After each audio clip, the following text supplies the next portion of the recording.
so people, there we go. Okay.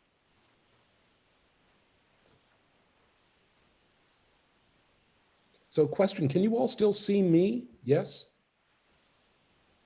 Yes. Okay. Let me see that.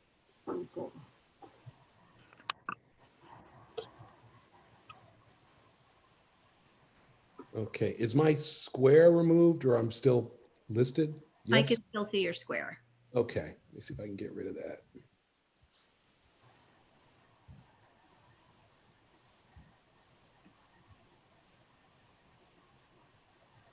Yeah. All those women on the news hour, they don't straighten their. They're ready to go. Well, they're pros. That's right.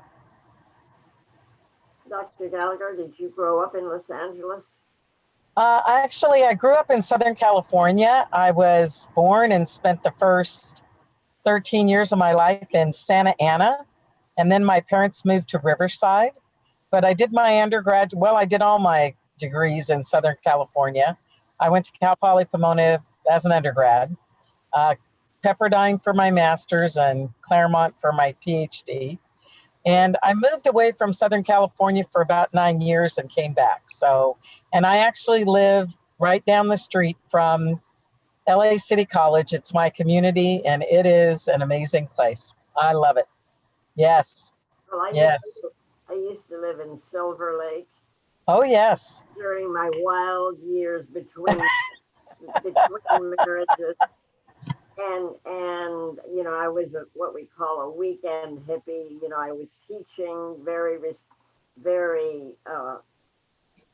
you know, properly and very conventionally. But on the weekends, there were the love-ins and there was all that wonderful stuff going on in the 60s. You guys, you can't imagine how wonderful the 60s were. You know. Well, I grew up in the 70s, so I'm not too far behind you. And it was a pretty fun time then as well. We were still getting some of the benefits of the 60s. So I won't go into any details on that, but suffice to say, I had a very, very pleasant college experience. Yeah, the 70s, but actually the 60s extended all the way until Nixon got elected. That's right. I'm going to try really hard not to be political, but I am a raging liberal. That's all right with us. At least the three of us on this call. Good company. You know, and that was, you know, that was part of the. Oh, we have 14 people now. You know, Christine, I think this is such a timely moment for us to do this program. I think that the board is actually drafting a resolution about all the anti-Semitism that's currently going on right now, and I think for a good understanding of you know one's direct experience, like Josie is going to share with us today, is very, very timely, because lest we forget what has happened in the histories of many, many, many, many peoples. You're so right. I kept thinking about that this morning, thinking about just what good timing this is, because we need to be reminded. We need to, Yes. We can't ever forget what happened. Nope. And you know, I really thought it could not happen again for many years, and then came the killing fields of Cambodia, and that was a real awakening. Yes. Yes. And then it's been downhill ever since in terms of just, you know, man's inhumanity to man. Yes. Yes. It's so hard to understand, you know. There is a wonderful film on Netflix called Prosecuting Evil, and it's about one of the last people who was on the Nuremberg trials. It's on Netflix, and he addresses the question of evil, and he makes a huge point that these are ordinary people who never thought they would be capable of doing what they did. And that's the scariest part of all. Yes, yes, it is. Yes, it is. And whenever I speak to school groups, some bright little kid will say, "Oh, but none of us would ever do that." And I said, "It starts. Have you ever seen bullying on the playground?" And they all nod, and I say, "Well, that's how it begins." That's right. Anyway, let us hope the better angels will prevail. Yes, absolutely. We have to keep working toward that. Can't let that go. Right. I am trying to think of a wonderful vice principal who would be of your generation named Andrea Donahue. She was at Pepperdine. Oh, It doesn't ring a bell. no, no. I did a business MBA. I did an MBA there, so was it was investors and accountants and finance folks, and that's what it was. Oh, well, that certainly is important. How many students does Pepperdine have at any given time? Well, they've probably got to have now, I would guess in their undergrad program, probably 15,000 students. Right. So Yeah. my thought that you would know Andrea Donahue is sort of, but to me, any college that's not UCLA seems small. That's true, right? So do you think we should start? It's about Sure. we're about 5 minutes in, I guess. Okay, let's do it. Okay. All right. Well, I see that we have about 20 people so far, and I'm sure people will trickle in as we begin. But I'd like to welcome everybody that's here to the Charles Green and Margaret Garth Steinert book program of LACC and our event today, which features Josie Levy Martin, who is an alumna of LACC, among many other things, which you'll hear about in just a moment. I want to let you know that if you're listening to this, you are very welcome to put questions into the chat, and there will be time for question and answer. And I will make sure, hopefully all, if not most, of the questions get answered later on in the talk.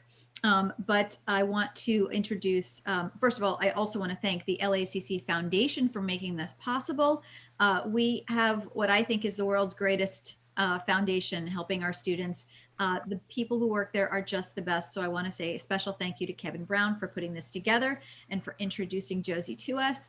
And then I would like to welcome our president, Dr. Mary Gallagher, who will be introducing our illustrious author and speaker today. So I will hand it over to Dr. Gallagher. Thank you, Dr. Gingaro. I really appreciate this. I have had the great pleasure of spending the last 10, 15 minutes conversing with Josie Levy Martin, and what a pleasure it is to be able to introduce you this afternoon. Josie Levy Martin is someone who, she's really done many, many things in her life. She's been a teacher. She was a school psychologist. She is a writer, and she's a survivor. But what we really want to share with you is that she was also a student at LA City College. She was born just before the outbreak of World War II. She was the child of German Jews who had immigrated to France in 1935. Then, later relocated near Limoges in late 1939 or early 1940, so somewhere around 39 or 40, to avoid the Nazi occupation. Josie eventually wrote about these experiences in the book that we're going to see in just a little bit, and the title is Never Tell Your Name. You will learn that her childhood in the war is part of her incredible story. She came to the United States in 1947, and that she found that struggling our system and trying to navigate through it, she really found that she didn't quite fit. Does that sound familiar to some of you? But she found a community of like-minded learners right here at LACC and then later at UCLA. She became a teacher and then a school psychologist. And because of her background and really her history, she found that she had incredible empathy for students in her care. She helped so many young people out there. And all the while she was doing that, she was writing. She wrote articles, she wrote a column on children in school settings, and eventually this memoir that she's going to talk to us about today, Never Tell Your Name. She and her husband now reside in Santa Barbara, where she works as a docent for the Santa Barbara Museum of Art. What a great thing to do. And founded a new organization, the SB Cares Foundation, which began with the support of the Jewish Federation and Congregation B'nai B'rith. SB Cares helps refugees' families both in the U.S. and abroad. The experiences from her childhood in war-torn Europe and as an immigrant to the United States have been inspirations to Josie and a lifetime of care of others, especially children. She's here to speak about her memoirs and her incredible life. So we want to welcome right now our guest speaker today, LAC alumna, Josie Levy Martin. Thank you for coming.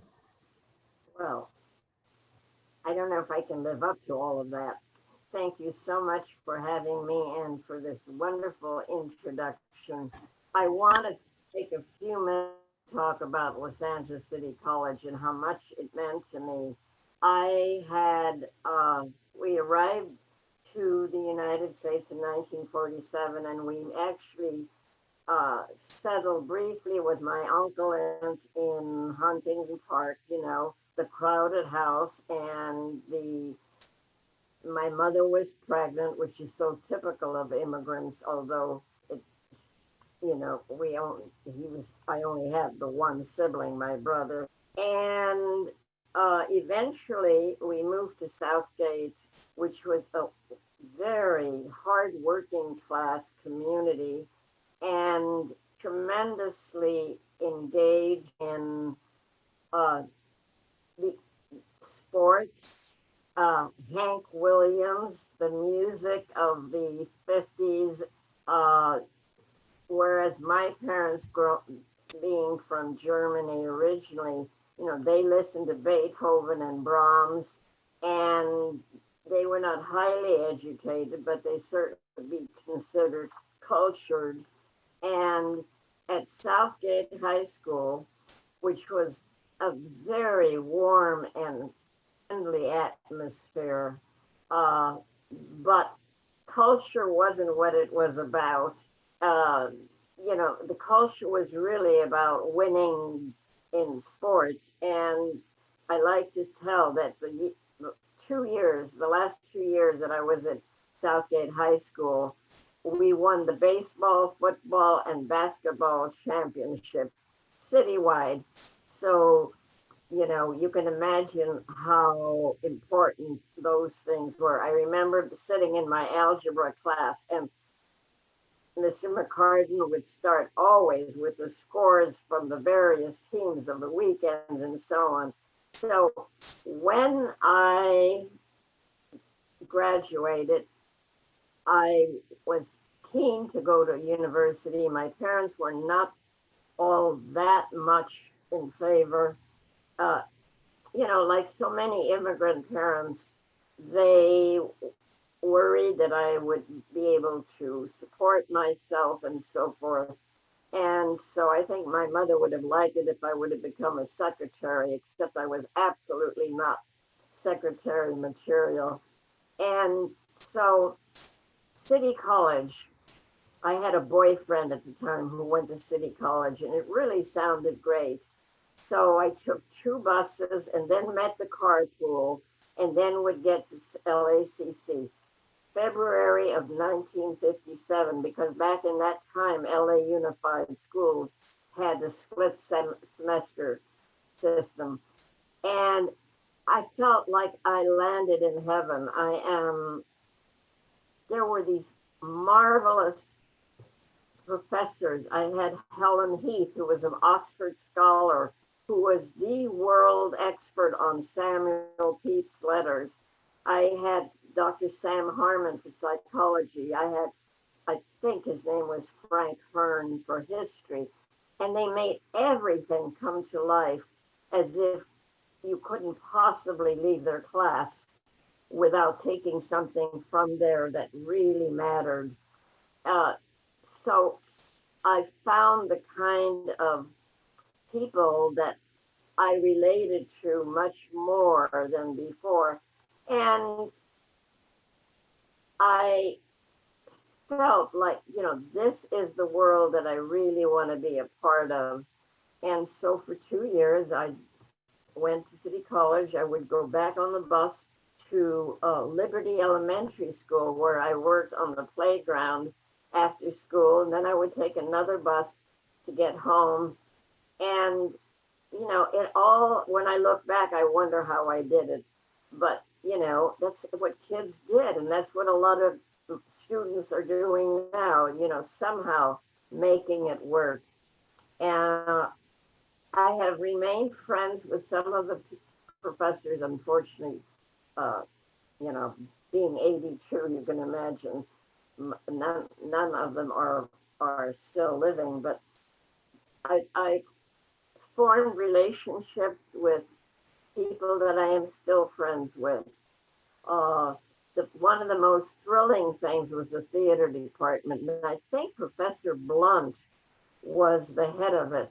And in those 2 years, I saw Shakespeare, I saw Tennessee Williams, I saw Bertolt Brecht, I saw wonderful theater and basically free. And that's, of course, the other thing. It was $6 a semester, and UCLA was $75 a semester.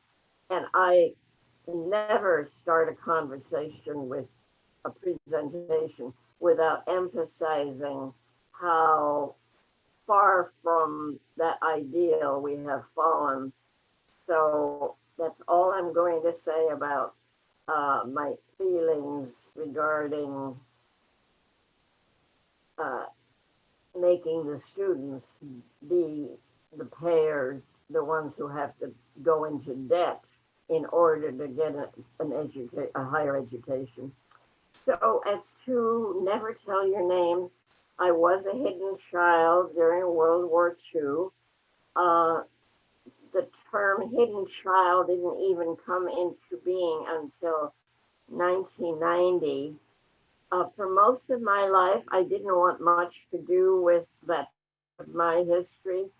It is what people often do who have endured any kind of hardships. You have to get on with your life.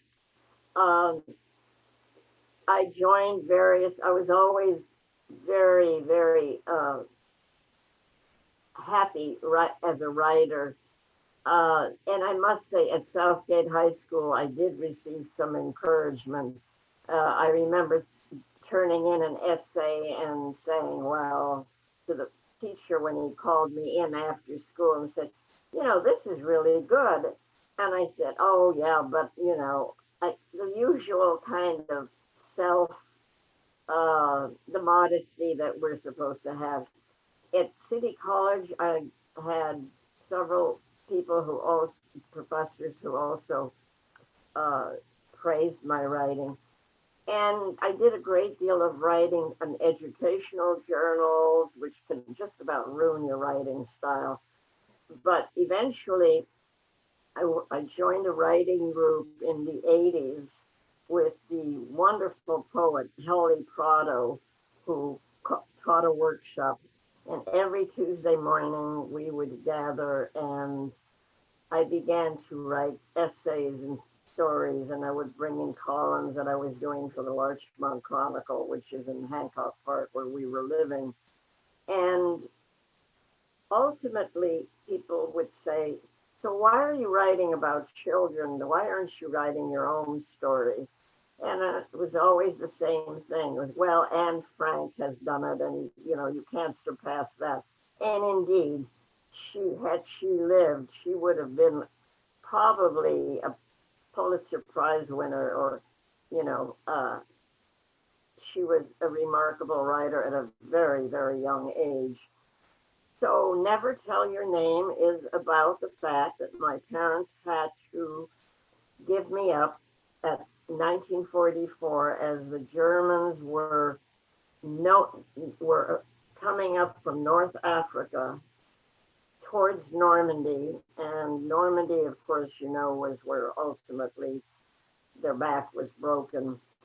And in moving to the north, they would pass through the villages and go after anything that they could get that they would that would represent some kind of treasure. And there were many rumors about gold being buried in the nearby village. And so it became very, very dangerous. And my parents decided that it would be better for me to go elsewhere, because we were having to go into the woods almost every night by the winter of 1944 and winter of 1943 and beginning of 1944. We also hid in barns. We also hid with various families that were willing to put us up, but it was dangerous. And there was a whole tradition of sending the children to safety. Some of you may have heard of the kinder transport, and that's when German Jewish families would send their children to England, where they would be received. And there are many, many books about the kinder transport. So one day, my parents took me, the 5-year-old, and I will read you the scene of when they are preparing me to go to be sent away. And I will go through that and then continue with what happened. The chapter is called Secrets. It's a snowy afternoon. Josie has been playing under the small garden table by the tall window that opens onto the narrow street of their village. Maman has divided the long, dreary room into a sitting area toward the front with the kitchen half at the end.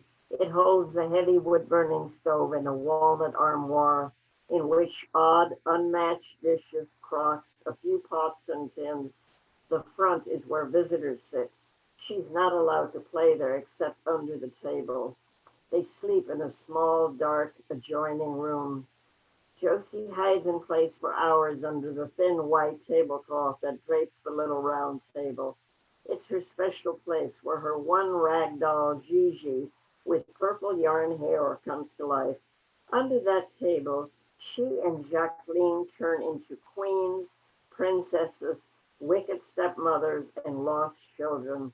Their favorite story is Rumpelstiltskin.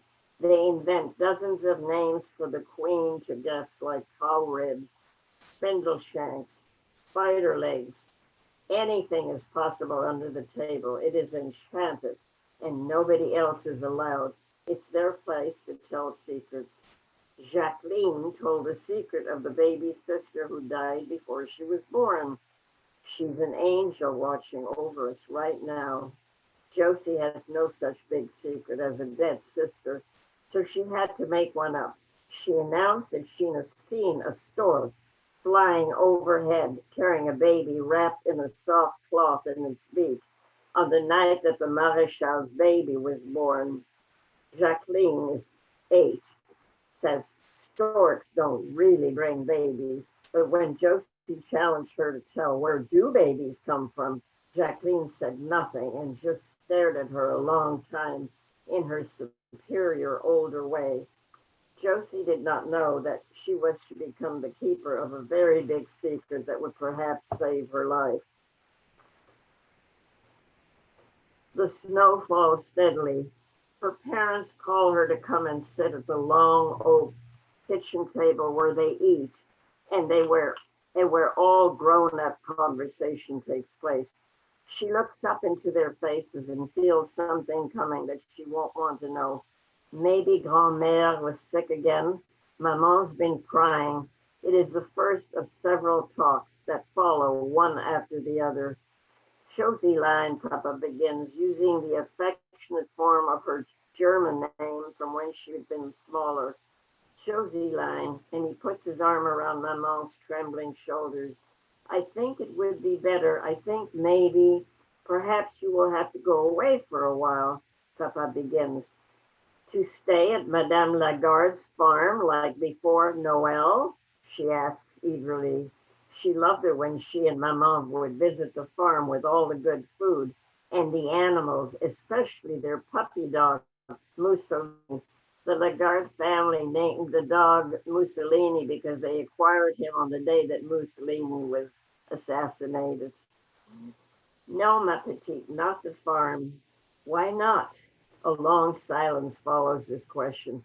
It's not safe at the farm. They cannot keep you there. Where will we go?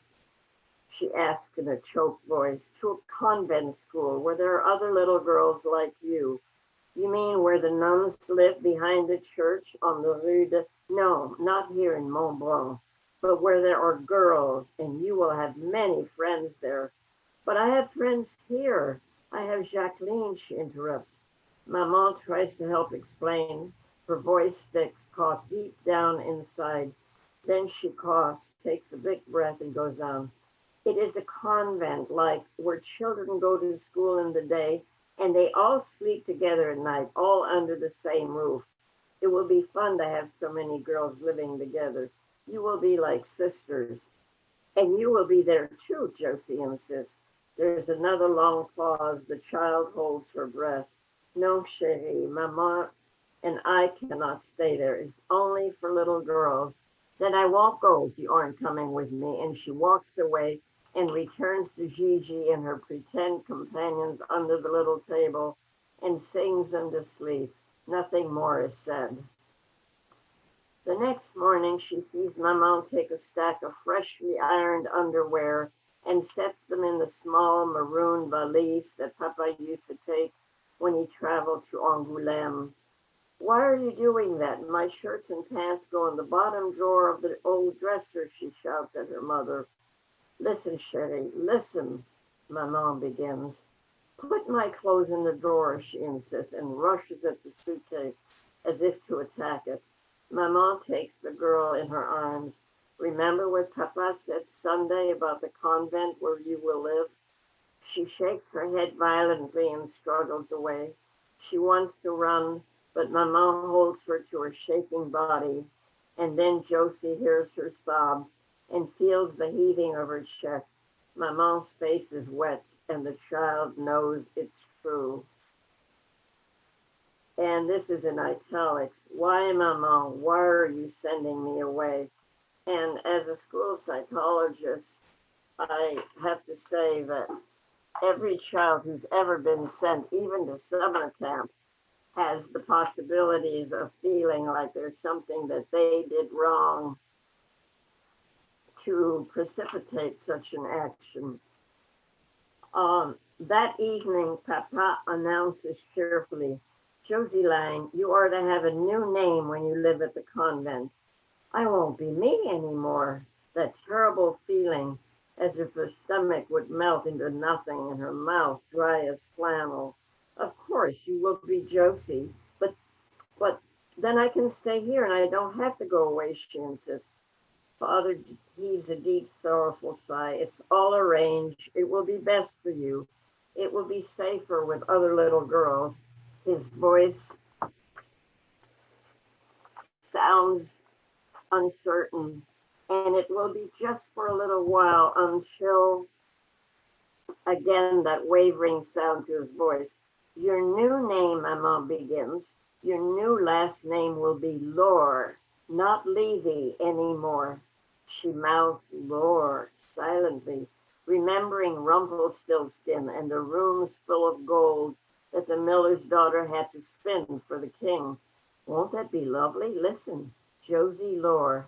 Maman pronounces it as if it was a precious gift. Lore, gold, she repeats it disbelievingly. Yes, I will be Josie Lore. For an instant there is magic at the thought of such a special golden name. She couldn't wait to tell Jacqueline. Gold, like Gomer's long chain and locket, like the king's scepter when he married the miller's daughter. How jealous Jacqueline will be that my new name is Laura. I'm going to stop there because it tends to go on. And uh, what happens is that there are no other little girls at this very small establishment. There is only Sir Saint-Cybar, the nun, and a few helper teacher assistants. There were no other girls there because the farmers and the peasantry in that area were already much too afraid of the advances of the SS and the Nazis. So they kept their children at home. Occasionally there would be day school, and that presents all sorts of things. Now, the most important part of this story is Sir Saint-Cybar, an incredible Catholic nun who defied orders to take in a Jewish child, and in no way did she try to convert me. In fact, she promised my parents that conversion would not be a part of it, but she did have to teach me the prayers in case some Germans would come into the town and actually entered and asked, you know, why doesn't this child cross herself like all the others? So there are entire chapters about the Virgin Mary and Jesus and how a 5-year-old perceives that. I had not been given any religious training, obviously, although my parents were what you would call modern Orthodox in Germany and in France. But under the circumstances, it would have been a dead giveaway. And of course, Levy, like Cohen, is one of those names that is recognized all over. I stayed there for 9 months. And the most dramatic thing is that the village of Oradour-sur-Glane, which was about 20 kilometers away, one Saturday afternoon was invaded by the Wehrmacht. They burned down the entire village. They lined up all the women in the church and all the men in the barns. And on one Saturday afternoon, market day, they simply set fire. There were no Jews there. It was the kind of hatred and rage of the about to be defeated, where there were rumors that there was gold buried in that village, and they just wanted to get a hold of it. The other interesting thing, and I've been back to that village, it is now a national monument. And at one point, it would get as many as 1 million people a year of visitors because it was sort of the My Lai massacre in France. France sustained bombardments, of course, and had entire towns damaged, but never something so specific. And we could see the smoke of what was going on from the village and from Les Terres. So you can imagine the kind of fear and the kind of anxiety. And for the 9 months I was there, I was only visited by my father once. They were about 125 kilometers away. All the railroads had been put out of commission. And this I love to tell, the first people to join and form the resistance were, guess what? Teachers and railroad workers. And I love it that it was teachers because they knew what a deception it was when France allowed, when Pétain, the prime minister of France at the time, you know, the World War I hero who came back and then rolled over and did Germany's biting. So there's a lot of that kind of detail, but mostly I wanted to tell the story from the child's point of view. And I had a huge struggle with that little girl because I wanted to explain to her, listen, why are you so mad at your parents? They did what was best for you. But I didn't want to do that kind of narrative. I really wanted to be the child's voice, which I think was perhaps the more distinct part of the book. And recently, a wonderful book has come out. It's by Alexevich. Excuse me, I have to look it up. By Svetlana Alexevich. She is a Nobelist. She won the Nobel Prize. And the book she has written is called Last Witnesses. And it is interviews of children who survived the Holocaust. And I do want to say that I don't consider myself so much a Holocaust survivor as a World War II survivor. And the other thing is that my mother, and we all did survive, although I shouldn't give the end away, for years would say what happened to us was nothing because we didn't have numbers on our arms and we didn't get spend time in camps. And it took me many, many years of careful thought about what had happened to us, that it wasn't nothing. And, you know, I joined when I became a teacher for Los Angeles USD. One of the great benefits was they gave full health care, and I joined Kaiser, and I was able to receive some really good therapy to help me understand that although my mother said it was nothing, it was not nothing. And one of the things that this author in this book, The Last Witnesses, says, and I'm going to read the quote: when children are without a parent, they lose the pillow between the child and the horrors of the world. Parents are also our witnesses. They can tell you what happened in that time when you were too young to remember. And of course, when I worked as a school psychologist and even as a teacher, I witnessed a tremendous amount of children's suffering, whether it was a simple divorce or a not so simple divorce. And then as time went on in the 80s, as more and more immigrant children came to Los Angeles, the amount of separation between parents and children, the complexity of crossing huge deserts, risking their lives. And I think I was able to bring a sort of understanding and comforting that I might not otherwise have been able to do. And so I retired about 19 years ago, and I now am working with refugee organizations because I was a refugee. I really know what that means. I had tremendous advantages. When I arrived at age 9, I already spoke German and was fully literate in French. I had already read Little Women, Les Quatre Sœurs Marchent, by the time I was 9. It was a children's edition in French.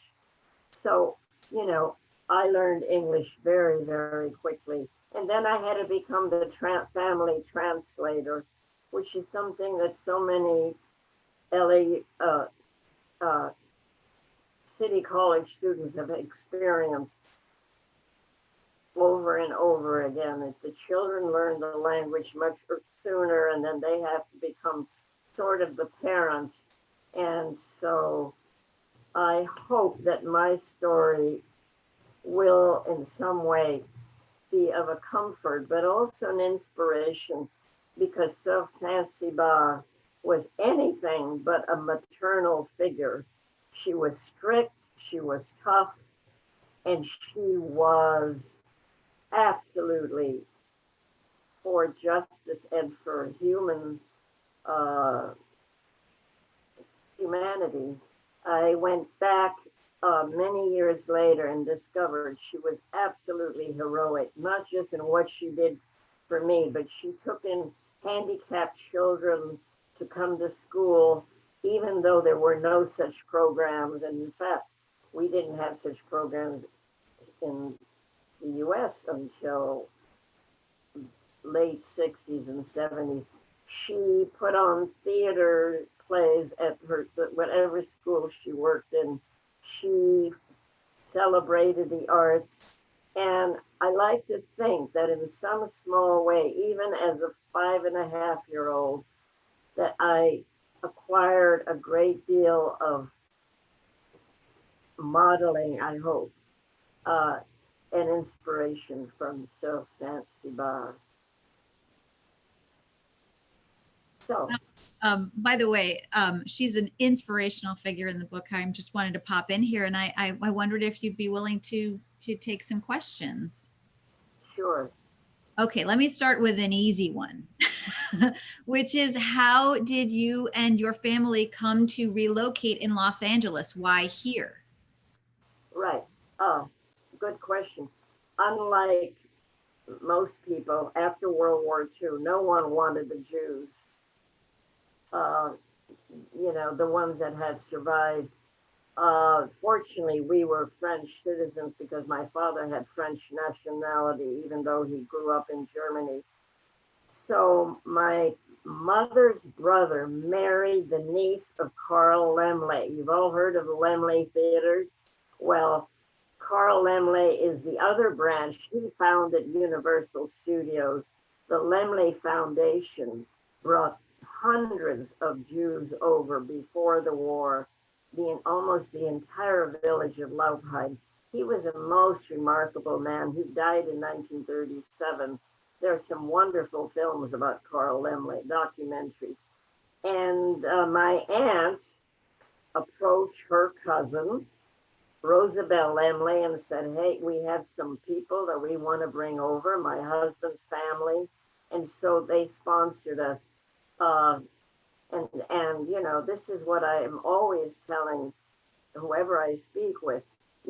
Not everybody gets to have a Laemmle in their family to bring them over. And one of the things our group is doing now is, that DACA was discontinued. And it takes $485 for every student or person who wants to reestablish it to reapply. So we are raising money for those people who can. We might only be able to sponsor 9 or 10 people. There's only 6 of us, and we haven't been able to have any fundraisers during COVID. But this is the sort of thing that people don't realize just how really hard it is. And although we had Laemmle in the background, I never met any of them until I was an adult. Carl Laemmle Jr. is the one who produced All Quiet on the Western Front and also the first Dracula films. And anyway, we were truly the very poor relatives. My father was 49 years old. He had been a businessman, but during the war, he was sort of, hiding a lot of the times. And when he came to the United States, the only job he could find was, guess what? A hospital orderly, just like all immigrants have to start.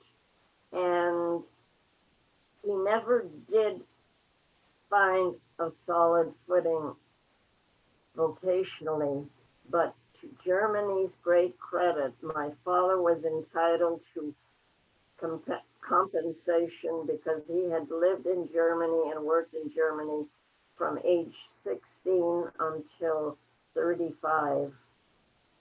And as a result, he paid into Social Security, and the German government honored that. And so my parents had a very comfortable old age, not the middle age.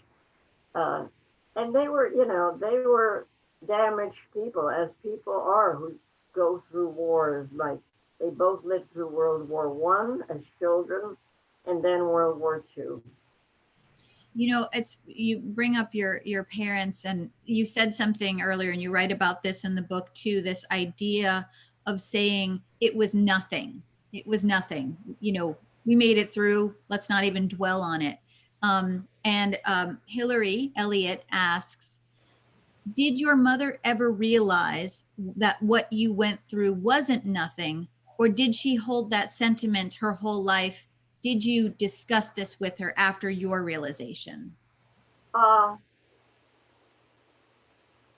in my 40s, I once talked to her about some child I was working with at I think it may have been a Third Street school, who was going through horrible separation anxieties. She didn't want to come to school, etc. And my mother said, "You, you suffered some of that," and I have no memory of what happened right after we returned. Uh, I didn't want to go back with them because I had so bonded with Nancy Barr. Uh, and so she said, "Do you think it was a mistake that we sent you away?" Well, of course, what was I going to say to her? But my mother's idea of nothing was called survivor's guilt, that we didn't suffer compared to. And, it took a lot of time on the couch to realize that suffering is suffering is suffering. Certainly there are degrees and variations, but a 6-year-old having to be without her parents for almost a year and not knowing if they were alive or dead. And, there's a place in the book where the word orphan comes up and what happens to her as a result of that. Thank you for that. We have this is a much more challenging question, and probably has a longer answer than we have time for, but I want to ask it because I want to honor these questions. And Maria Elena Villegas has asked, after everything you've gone through, how do you feel about the current conflict between Palestine and Israel? Well, oh boy, that's a tough one. I am obviously mournful and have been for a long time that a two-state solution hasn't been accomplished. I can take both sides, and I know that college students are now very, very sympathetic to the Palestinians, and they should be. But I think you have to understand that there is no other country in the world that has hostile neighbors at every corner, and no country that has to fight for its very existence. I think that most Israelis would like to have peace and would like a two-state solution. I think the politics are terrible. I wish Netanyahu was out of there for good. I think that the current situation, both Hamas and he benefit from, because by deflecting the attention, like a certain politician in our country, by pretending that the election didn't really count, you can deflect from what is really at the root of all the problems. And I think Israel is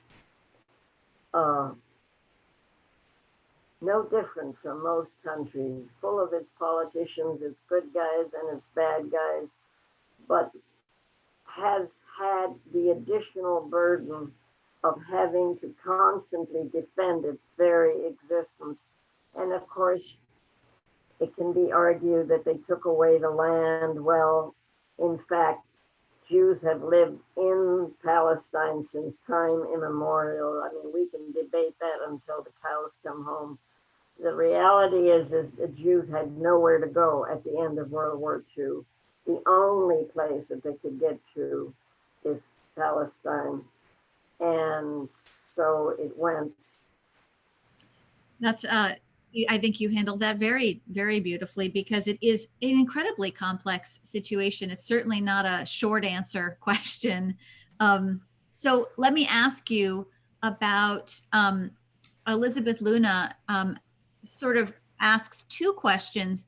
One is that what would you say to people who believe that the Holocaust never happened? And how can these people be educated to understand the reality? Uh, it sort of goes along with the previous question. I mean, people who want to form their own reality. One of the reasons, perhaps not so conscious, but I started writing the book in about 1994, and it was at the beginning of Holocaust denial. And I thought there have to be personal histories. And as I told you, I was studied with Holly Prado, who said, who really reads history besides historians? First, personal story history. That's what is read. And that gave me great courage to go ahead with it. One of the questions, by the way, that someone probably will have, but I want to say, why did I write the story in third person rather than in first person? And I was not a skilled enough writer to know how to bring in the historical background as well as the child's perspective. It can be done, and there are writers who've done it very well, but I didn't know how, and it just didn't feel right. And that's why throughout the time that I was spent in Les Terres, I am referred to as La Petite, the little one, and the child. Even my own name was barely used. I like that detail, because the first time the sister uses it, I think it really startles Josie, because that's something her father always called her, or that her father and mother referred to her in that way, and that's a kind of a beautiful moment. I love that, and I as a reader, thought I was going to jump into a first person narrative. Right? That was the first thing I thought of when I opened the book, and then I saw it wasn't, and then I went back and I read the beginning where you kind of explain that. But I think it really speaks to this idea of this child, this inner child of yours, her true existence. And is that something that came to you, that you sort of came to understand after being in a therapeutic situation, after your study of psychology? When did you start to realize that little Josie was there, talking to you, having conflicts with you? Thank you.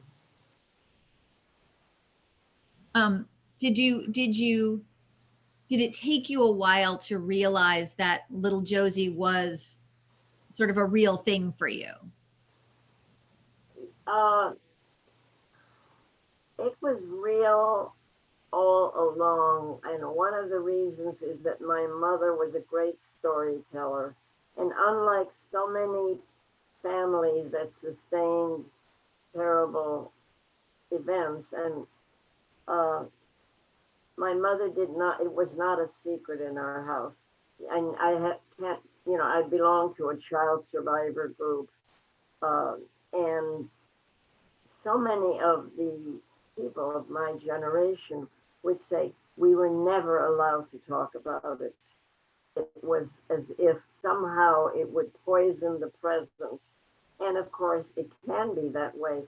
And there are people who are so attached to that background and to what happened to them that they are not able to, or were not able to really move forward. And, at the many times that I speak to school groups, and some kid will come up afterwards and say, wow, that's really a big deal. And I say, it's not the most important thing about me. Uh, and I think it's important to be able to see. But that little girl is very much alive and well in me. And if my husband is late and forgets to call me, believe me, that little girl comes roaring up. There's, abandonment anxiety has been a real plague for me. And the term abandonment anxiety doesn't really oh, doesn't really describe. It's that idea that the shoe can almost always fall. You know, in high school once, I had a science teacher that I was assisting, getting extra credit or something. And he looked at me and he said, the world's not going to end on Wednesday, because I had this kind of heaviness. And although I was a very cheerful, I mean, I belonged to the pep club, for God's sakes, but there was this other side, and that is there, and we all have, and I don't want to get into psychobabble, but we all have kind of an unconscious underneath it all. Definitely. Will you speak for a minute about your return to this place as an adult? Yes, I returned in 1968 on my sabbatical to France. And I did, Europe on $5 a day. I hope some of the listeners have had that marvelous experience. And I had absolutely no interest in going to Les Terres. And the tragedy is that Sir Saint-Cybar died in 1969.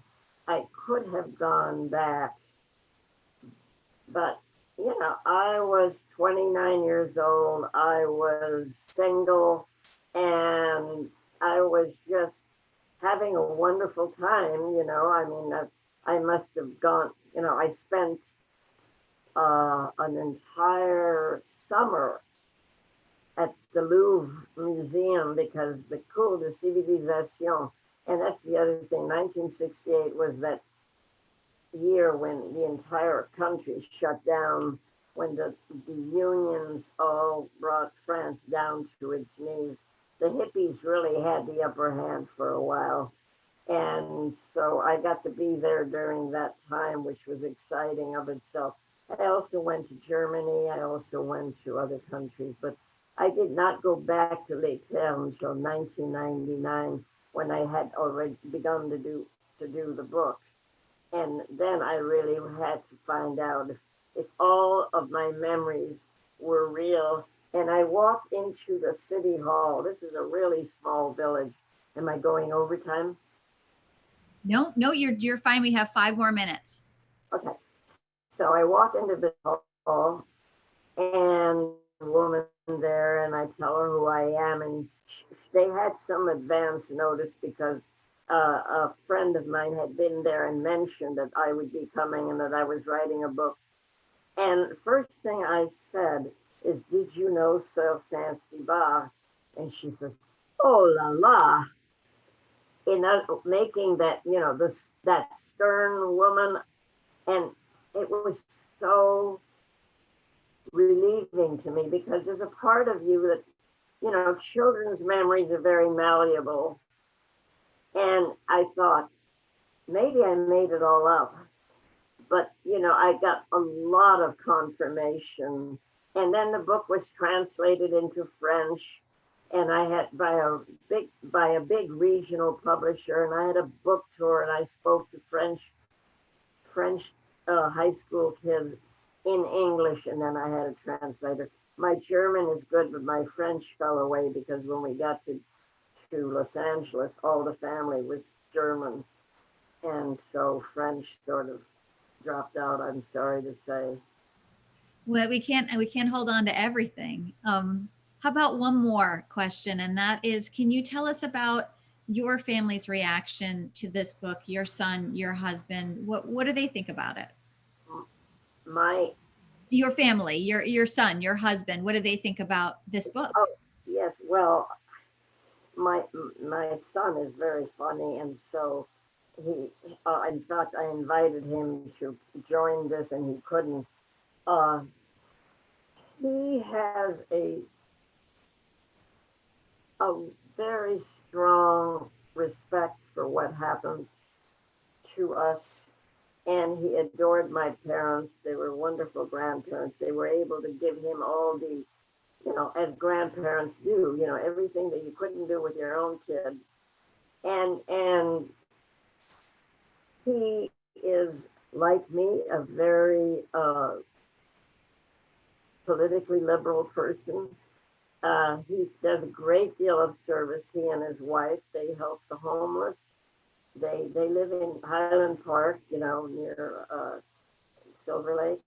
They are really, good people, for which, you know, I'm very proud. Interestingly, I was really afraid. I didn't have a child until 33. Back then, that was old to be a prima para. And he was, I was sure that he would end up having some of the same anxieties, but no, he got sturdy pioneer DNA from his father. And so, that's turned out well. No grandchildren, which I will not forgive him. Oh, I know. I've given my parents no grandchildren also. So I hear about it. And I am a Jewish mother. Yeah.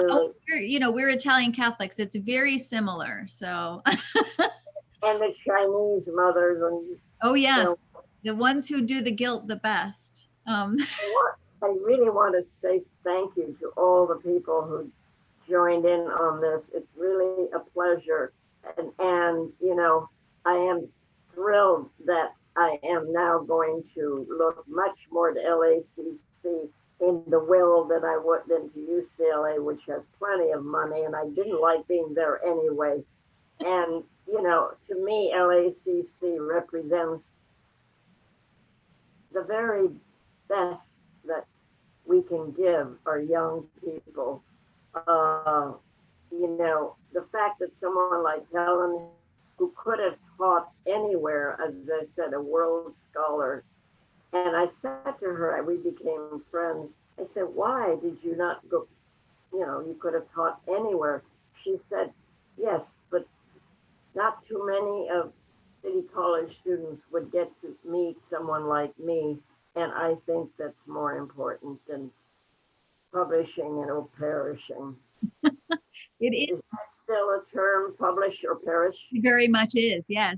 And I love that we can focus on our students at LACC. That's our whole goal is student success, and having you and people like you come and speak to us is so inspirational. So we want to thank you so much for coming and talking to us.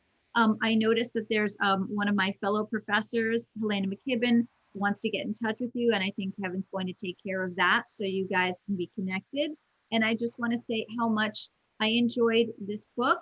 I understand that you are going to send some copies over to us.